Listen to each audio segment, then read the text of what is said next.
I don't have time for this bullshit. Ha! Bullshit, bullshit, bullshit. All this guy ever does is BS. Anyway, it's time for another edition of BSing with Big Nate.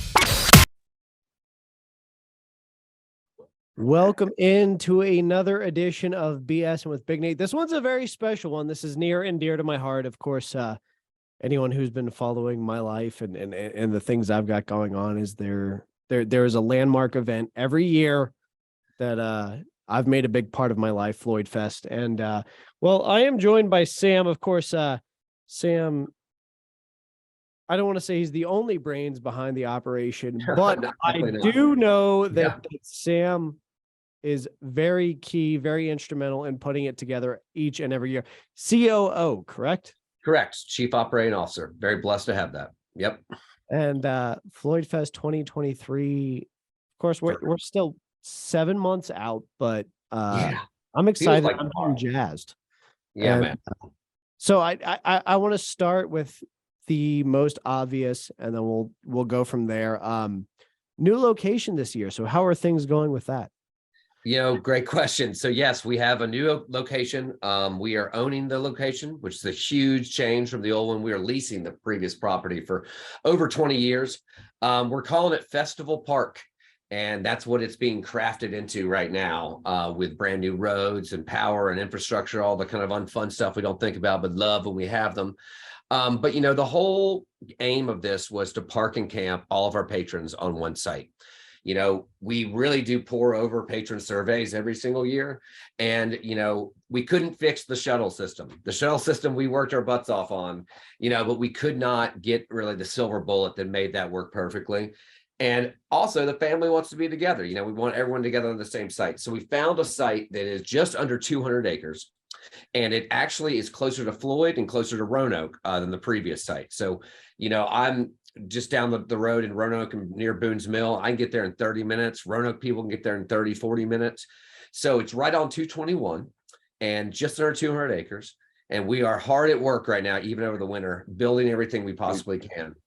So we really can't wait to share with everyone the property. We've got our love letters on the highway right now to let people know that the love has moved and it'll be growing from that location.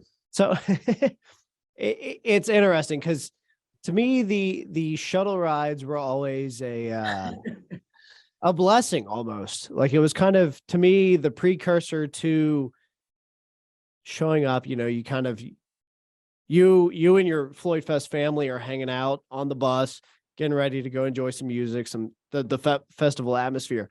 And I do know that like with festivals, there's always that parking issue, that camping issue, and a lot of people complain about it. I always enjoyed it.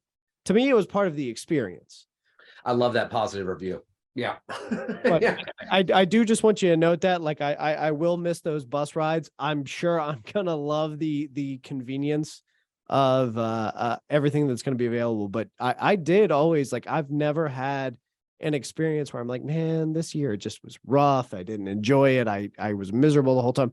Like every year, you guys kind of outdo yourselves. So I'm very excited to see what you guys do in this new location. I guess that's my overall point, is that with the growth, you guys have managed it in a way that's very positive. Thank you. But we're always aiming for perfect, and I guess that's, we don't want to sacrifice good for being perfect. But I can tell you this, if you love the shuttles, we're kind of having a more emphasis on on-site shuttles now, so we do have a larger piece of property. And so we're trying to make the on-site shuttle system both unique and fun, but also robust, running really, really, all hours of the evening and daytime to make sure people can get where they need to go. So looking at the logistics of it, of course, tail end of July, you guys finish up Floydfest 2022. And how quickly were you like back at work, trying to plan everything for the new site? So this is the truth. Every Floydfest takes about 14 months. And so by the time we have Floydfest 22, let's say in this, for instance, we've already been 2 months into the planning for the next festival. And we launch, of course, every year on November 1st. But this year with the new site, we were already a year in on planning when it came to Floydfest 22. We had to wait a bit to make the announcement. We wanted to make that announcement sooner, but it takes about 14 months to get all these things together, all the moving pieces together. but we feel that that's going to be a much easier task with this new site. We do not have to take down as much. We can have more permanent infrastructure at this new site because we own it. We weren't going to lose a piece of property. So no, and I think that's another huge benefit is being able to own the site. Like I don't know. Obviously, I'm not a lawyer, obviously, but B, I don't know what the logistics of negotiating a lease like that long term, even remotely, is, or kind of a situation where you're leasing it. So obviously you're paying monthly, and that becomes kind of burdensome. So I feel like this opens up a lot more freedom. Correct? It absolutely does. And you think about it, when just go back 22 years, that site was completely barren. There was nothing on there, and we built up all that infrastructure. And we always kind of had in the back of our brain, though, that we did want to find a forever home, if you will. And that's really what we've done with this Floydfest 23 Forever. We found a forever home. We're able to put our roots in more permanently. And we can also say the new property came with a lot of cool stuff that we didn't have prior. We have 3 amazing barns on the property. We have an amazing house on the property. We have a lot of infrastructure that was done prior to us. So that's really cool. And we're closer to civilization. We absolutely love our old site, but it was kind of going to the moon when you traveled there. The cell phone reception didn't work. Your phones went dead, et cetera, et cetera. I can tell everyone listening, you can see 5 cell phone towers in the distance from the new site, and we're putting up a Verizon Cal and some AT&T infrastructure. So check that box off.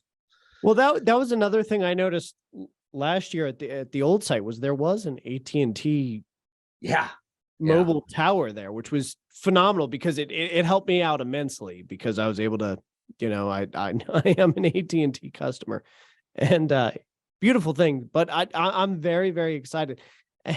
And that's just like based off the new location. We haven't even started talking about the lineup, which, by the way, absolutely killer lineup this year. So first and foremost, like how How? well, outdo yourselves every year. An easy answer there too is the leadership along with our team with Chris Hodges. Chris Hodges does an amazing job curating a lineup. We're all lucky enough to have some input on the lineup and everything, but he does a great job. There are many bands on this lineup that we have been eyeing for a long time. There's a couple repeat bands on this lineup that we love and saw the trajectory. Of course, I'm going to go and say my favorite band in the world right now is Goose. And Goose, of course, performed with us in 2021. They had just a meteoric trajectory in the last 2 years. And so to get them back in the Southeast at a festival like this as a headliner was kind of a coup going into this year. And I'll say there was another band that we were all very, very interested in that was going to be in the place of where the Sheryl Crow lands in the lineup. But Chris has always kind of joked, and me as well, that, if Sheryl Crow ever was able to play our event, that we were going to say yes. And so we did.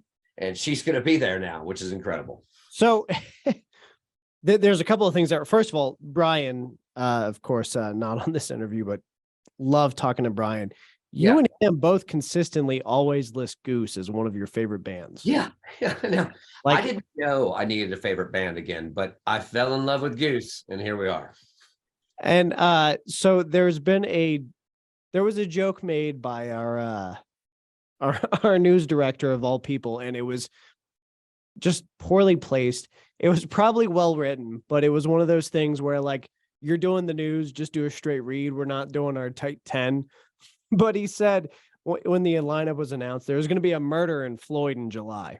Yes. That was Bill. That was Bill, right? Yes. Yes. I was like, man, if this were anywhere else, I'd be chuckling. But now I'm just chuckling for the wrong reasons. No, I think he told me he was going to make that joke, and then when it came on the air, it was much more serious than I thought it might come across. You made it sound dire, like someone plotting an assassination. Hopefully we're teaching the kids what murder meant at that moment, the other murder. But yeah, of course, what you're speaking of is, we have Black Crow, Sheryl Crow, and Goose up there in the very top. And of course, rounding out the headlines with My Morning Jacket, which is just incredible to have those guys in this neck of the woods. My Morning Jacket's the one I'm most looking forward to. But Black Crows, I do love the Black Crows. I grew up in the 90s, so it was something that was invasive. They were America's version of Oasis with the brother drama and everything going on. But I think it's very exciting that they're back together and that they're finally. because I remember when they initially announced their reunion, then the pandemic happened. Yep. Because they Yep. were going to go on the Shake Your Moneymaker anniversary tour, and then lo and behold, COVID hit, and we all got screwed. Yeah, and then they stayed nice enough to each other that they got another tour out of it. Which is pretty impressive. Yeah, and I will note those guys have been on the mountain in different incarnations. You know, the Chris Robinson Brotherhood, Rich Robinson's band, Jackie Green. So to have them all getting together and getting along is a boon for this year coming up. And another thing that I've always loved about Floyd Fest is the eclectic nature. Of course, I've found several favorite bands throughout the years enjoying Floyd Fest. One that will always stand out to me, and I don't know if you caught their set because it was at like 2 a.m, but the Native Howl. Yes, very good. Is now like a very big part of my life, and I'm very intrigued with this one though. Yeah, Yellow Wolf and Shooter Jennings. Yeah, how about that mix up? Yeah, I've followed Shooter Jennings for years because he did some stuff with Marilyn Manson, and Yellow Wolf. I've always loved Yellow Wolf, so I'm very excited for Sometimes Why. What's the most off the wall thing you're looking forward to? Oh, very, very interesting. Okay. That's a tough question. I think, okay, first of all, the lineup is very kind of heavy on, there's some jam bands, which, that's kind of my neck of the woods, which I absolutely, absolutely love. Elle King, excited to have her on the lineup. That's going to be kind of off the wall. Circles Around the Sun. We've never had Circles Around the Sun. That's an incredible story that I think is just getting started, and to have them back and have them there for the first time is just incredible. There's kind of, there's two acts in the lineup right now that kind of speak to like the void that Tyler Childers kind of left in the world when he went off to do his new album, which is totally fine. He's back with a vengeance. But that's Tanner Ursery and Pony Bradshaw. Those are two bands that I'm really, really excited to see come on. There's some bands we haven't announced yet that I'm very, very excited to see. Sex Brews. I don't know if we've all seen Sex Brews. Sex Brews? I guess you have to say it like that. Yeah, you got to say it like a question. Yeah. In their logo, they put it in their name. Sex Brews.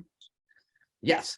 So to have all those back, I mean, it's just kind of a holistic line. I'm excited to see so many different things. I will tell you this, the Buffalo Mountain Jam, which is a jam that was born out of the fact that, we had Greg Allman as a headliner. I'm going to say 2016, and he was unable to perform due to health. And then that kind of conglomeration came between Keller Williams and Leftover Salmon. We're bringing that to this new site. It's kind of a sense of familiarity, like a touch point between the old and the new.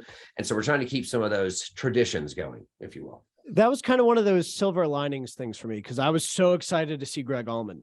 I was very, very, very excited to see Greg Allman. I was like, finally another, it's not the Allman Brothers, but I can still check sort of off my bucket list. But yeah, I think everything that kind of came out of that has been incredibly positive. And I think that's something that the Floyd Fest family does is, you don't get down. You proceed, you make.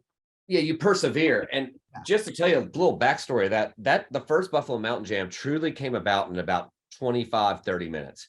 That Greg Allman had loaded every single thing. His crew had loaded everything on the stage. He was ready to take the stage, and then it became obvious he could not take the stage. And we had to make that fill in. Speaking to your point about family, to see Keller Williams and Leftover step up and say, we can do this, and then to pull all the musicians that were on site at that time, for us in the Floyd Fest management to come up with the name Buffalo Mountain Jam, speaking to, of course, Buffalo Mountain and Floyd, and Mountain Jam with the Allman Brothers, and combine those things.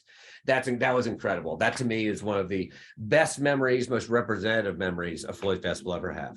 So another thing I've got to ask, and I know the answer to this question already, but he's become such a staple in everything Floyd Fest. Like, Keller's not on the payroll, correct? No, he's not. Well, I mean, it depends on what you look at his artist costs. But yeah, he's not on the payroll. It's one of those things that I think, we're lovingly stuck with Leftover and Keller. And now, of course, Keller's daughter, Ella Williams, who is just incredibly talented. We came from the Forever Young Children's Universe stage, and now has skyrocketed to be worthy of a main stage performance. We're stuck with that family for a long time to come. Hey, you know what? There are worse things to be stuck with in this life, and I'm all here for it. Of course, very much so looking forward to Floyd Fest 23. I do want to give a shout out because kind of by nature, I am in fact also a graphic designer. The artwork for Yeah. every Floyd Fest 23 is just phenomenal. I mean, you guys do great things every year. The one that stuck out before now most Yeah. to me was the Wild 18, which you've actually got a Yes, behind poster me there. right there behind you. But man, knocked it out of the park with this one. Thank you. And I'll give some shout out. The artist is Logan Hall. And there's another weird kind of tie that binds with the Floyd Fest family, and that's Boone, North Carolina. Before I was back here with Floyd Fest, I was living in Boone, North Carolina. And at the festival, you truly can't throw a stone without hitting somebody from Boone, North Carolina. Logan Hall is another one who hangs his hat there. And so we found him. We have had more compliments on the graphics than ever. You know, of course, you know this, we never have one Floyd Fest logo. Every single year, we pick a new theme, we make a new logo, a new website, new e-blast, and all that such. And so it can become a marathon that's very hard to reach the end of. He has just knocked it out of the park. And so I feel, and thank you for noting that, it's kind of the most cohesive than ever. Absolutely beautiful. And of course, I mean, I'm very much so looking forward to it. I'm looking forward to seeing you. We're going to have to talk Yes. as things get closer, more announcements coming. I understand there's another artist announcement on the way. Yeah, so we're going to mark your calendars if it's up January 17th. We're going to have our 4th round of our artist announcements. I can tell you the 5th round is going to come on Valentine's Day, February 14th. Those will be on the February 14th. We're very cute. Those are our local love artists, kind of tie the bonds there. And then we'll probably have 2 more following that. But of course, we're going to have an e-blast every single or new announcement every single month leading into the festival. And that's what we're going to be telling you guys about new surprises we got. We're going to be much more verbose, I guess, on social media, showing people about the new build and what's going on there. We're about to break ground on our new viewing deck. I believe you and I have had some times on the viewing deck before, and this viewing deck's incredible. We have a pinnacle at the top of the venue, and it spans out like a fan, and you're gonna be able to stand up there and you're gonna be able to have a beer behind you at a circular bar and stare out over all the stages in one location with a stage on the back. So it's gonna be incredible structure to see. No, I'm very excited. Of course, as I mentioned earlier, every year you guys get better and better and better and better, and it's progress, always progress, which is just absolutely phenomenal. You guys could, of course, phone it in, but you don't, because you all take it very seriously and you're very passionate about it. Of course, looking very much so forward to Floyd Fest 23. Sam, thank you so much for joining me. And thank you so very much. And your kind words, you know, what you say about us, you know, persevering and going forward, we care very deeply about what we're doing. And so we're here for the patrons. We always say this, it's the patrons festival. It's not our festival. That is not lip service. We truly, truly care and believe that. And so this is going to be family friendly. We're going to keep everybody safe. We're going to have one heck of a party. All right. Make sure you follow Floyd Fest on social media. And where can they sign up for the email list? Thank you. Right on our homepage of floydfest.com. Go to floydfest.com and sign up there. We also have a text club that you can get. We do not over text you, but we know that texts are sometimes easier to get than emails because they get a little annoying. So sign up for both those on the homepage of floydfest.com. All right. Thank you, Sam. Thank you. Have a great day.